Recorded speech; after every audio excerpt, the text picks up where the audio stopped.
All right, so I am watching Wildcat, and I don't like it as much as Blaze. This is only the first time I watched it, but I realized just by reading that Blaze, doing research, Blaze was actually filmed on what's called digital cinematography. So it was done with video. From what's on Google, I don't know if it's true or not. You don't ever really know unless you talk to the filmmaker. Now, Wildcat's also filmed supposedly on digital video, which means video, basically video. They're calling it digital cinematography now. Now, my main argument is not the take on Flannery O'Connor. I think it's an interesting take, and there hasn't been any movie, not a narrative, or there may have been some documentaries on Flannery O'Connor, but there's not a whole lot on Flannery O'Connor. I did read Wise Blood. I always used to call it Wiser Blood, but I did read Wise Blood when I was in high school, I think. And I went beyond her short story, which is A Good Man's Hard to Find. And then, Ethan Hawke obviously has read a lot of Flannery O'Connor. And this is the one where the man gets the Jesus tattoo on his back. The thing I find difficult in watching this, and this may be just because of my disposition or my mood today, is the color code doesn't change. So the reality doesn't change much either. And you mix, and this may be what he was going for, but you mix the reality of Flannery O'Connor's stories with her own life. And I'll give you an example. We'll go without sound right here for copyright. That's Maya Hawke.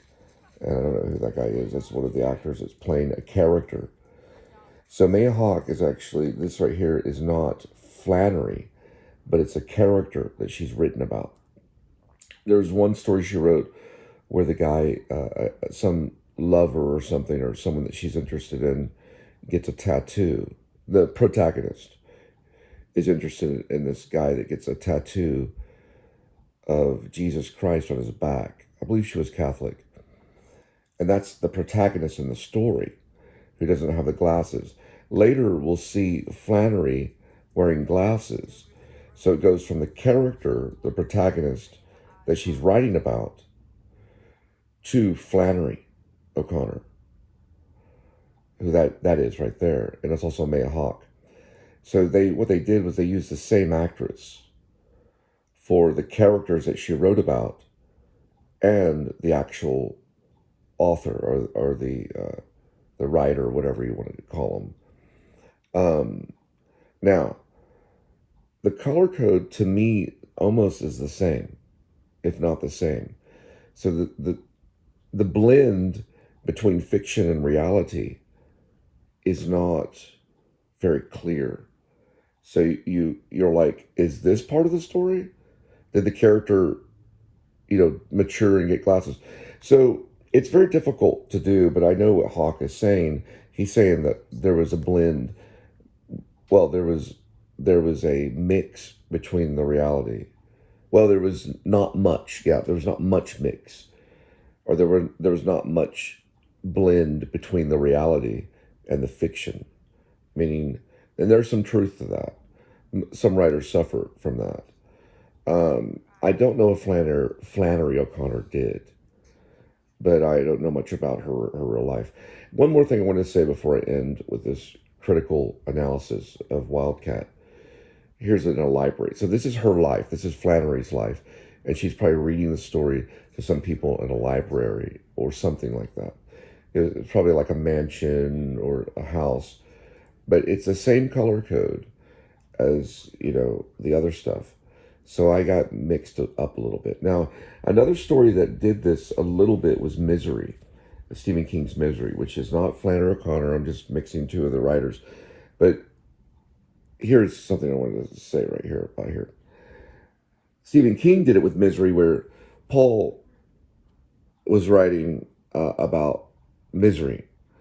And Kathy Bates' character, I always call her the dirty bird nurse, would come in and uh, scold him and torture him, and she wanted to guide the story to another story so Misery doesn't die.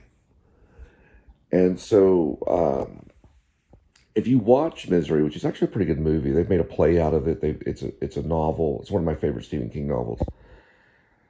Paul Sheldon will go into the story. You know, he'll begin to write the story with a typewriter, which is very clear. So you hear the typewriter going, and then it switches to the actual story. It does a little bit in this one. You see the typewriter a little bit. And then it switches, and the color code or how the film is being presented is very different looking. At least the way the characters are revealed are very different. And you know the difference between Paul Sheldon and Misery, which is the protagonist of who he's writing about. So what it is you have a reality and then you have fiction, right, within the story. And there's a lot of different ways you can reveal that as a filmmaker. What Hawk did was he kept the color code. So it's all like a painting. I thought, and this would be my, and this could be changed too. You can change these digital films by feeding them into a computer or by feeding them into an editor. That's a platform editor. And you can actually change them too. Films can be changed. There's director's cuts and things like that. But what I thought would be interesting is if everything was like very, like almost real, the style was verisimilitude and stuff when it came to Flannery. And this is just an idea. Because if I wanted to do a take on Flannery O'Connor, I might do this. I thought about it, but she's a Catholic character, and I'm a wild Protestant. But if everything was reality for Flannery O'Connor, so even the filmmaking became what they call verisimilitude is more of an acting term or it's a writing term, but when the filmmaking becomes cinema, I can't remember, it starts with a V. But I was looking at it yesterday when I was watching Cassavetes, Woman Under the Influence. It's, there is a what it does is it's basically like it would have been really cool. Yeah. It's almost like the style of the acting would dramatically change. And that would be fun to see. Now, I want to say Stephen King did it a little bit in Misery, not a whole lot. But it's a documentary style filmmaking. And you can even, I mean, you don't really worry about color code. And I'm trying to get the name of it. Sometimes I get tongue-tied and twisted. See if I can even find, it's my Pink Floyd feel of how I feel sometimes. It's a documentary style of filmmaking. Here we go. And it may not give it to me. James Lipton always talked about it. It starts with a V. And I always know it. I mean, it's not hard to recall it. But it's not going to give it to me, though, is it? No. I didn't eat my 16-ounce steak. Let's see how to make documentary style step by step. All right. We may go under what's called style of filmmaking. Style of filmmaking. Filmmaking may not be the right word. Filmmaking. Style of filmmaking. Or what we could say, film styles, right? There's writing styles, there's film. Cinema is definitely part of the word. I'm actually too young for all of this stuff. There's narrative, surrealism, new wave movement, new wave movement, all of this stuff right here. It's given everything. There's Dogma 9 to 5. Fortunately, it's not going to. Cinema ver is all I can think of right now. For some reason, for me to misspeak is sometimes hard for other people. I'm going to just stab at it and say cinema and say ver. Is it cinema verite? It just came up right there. It's not that. It's almost CWW. Because I was really engaged in Blaze when I saw Blaze and everything. I really liked it. This one, I'm just kind of like, because it's difficult for me to watch for someone. Cinema, I don't know. Cinema, documentary style, allow, don't allow. Let's see. Hey, here's the definition of it right here. Yeah, verite. Let's see if it has a noise. Cinema verite. Cinema verite. Cinema verite. Cinema verite is a filmmaking characterized by realistic, typical documentary motion pictures that avoid artificiality and artistic effect and are generally made. Okay, so when you're being very manipulative with a film, which this one is a little bit, meaning you're making it look like a painting, like Barry Lyndon or something. What you're going to do is you're going to drench the senses of the audience, and this is a lot to look at and take in. So it possibly could be a masterpiece. I know Blaze was. I consider Blaze a masterpiece. It's on my honorable mentions. But the experimental aspect of it it stays on one plane. And it could even be broader, I think, on experimental. Like, you could go from complete documentary, almost, style of acting and cinema verite, and they're just all, like, in reality, almost, of the South, which is very difficult to create, like right here with this type of color code. Then you go into something like this when she's writing the characters, or when we're seeing the fiction. Because that's what that looks like to me. It looks like fiction. It looks like a painting. And so it doesn't blend good enough. And that would just be a little more experimentation for a film like this, especially when you're dealing with Flannery O'Connor. But what he did instead is he kept the color code the same, and it just kind of blends. It's like using two different type of sets. It's like if Flannery O'Connor wrote about Commedia dell'arte, right? She didn't write about Commedia dell'arte. She wrote about hoodoo and all this weird stuff of the South. I don't even know her genre, but she wrote about almost surrealism, I would say. I would say almost she was a surreal artist.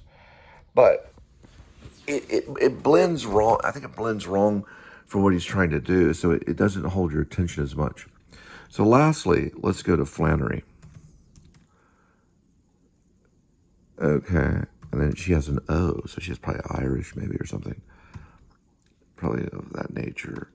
And then there's a C right here. And then we just go wiki. Let's go wiki for this Wikipedia. My dad had this huge library of encyclopedias, or he had this library with nothing but encyclopedias. Okay, so that's what she looked like. So she looked like she was maybe kind of funny. And so I got that with Ethan Hawke, that he's taking this Southern Gothic, is what they call it. So it was a Southern writer who often wrote in a sardonic, which means satire, Southern Gothic style. She relied heavily on regional settings and grotesque characters, which I got some of that, often in violent situations. So she used violence. Yeah, a good man's hard to find is violent. In her writing, an unsentimental acceptance or rejection of the limitation, imperfection, or difference of these characters, whether attributed to display race, crime, religion, or sanity, typically underpins the drama. O'Connor writing often reflects her Catholic faith. There's some truth to that, probably.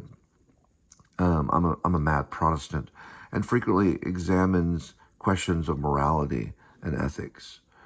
her posthumously compiled complete stories, which I want to read that. In 1972, National Book Award for Fiction. She was a very good writer, has been the subject of enduring praise. Also, there's a moment in this where she's showing her actually be on payroll, where she's talking to an editor or something like that. She's talking to someone that's in control of how the public is going to see her books and wants to manipulate her writing. And she defends herself in a weird way. She had pigeon-toed child. And as an adult, she remembered herself as a pigeon-toed child with a receding chin. Yeah, I see it. Like a dork. And you leave me alone or I'll bite you complex. Yeah, this is great stuff. Anyway, she's from Savannah, Georgia. She did die in Georgia as well. You know, Georgia, believe it or not, even today, there's a lot of crime in Georgia. They've got a meth problem.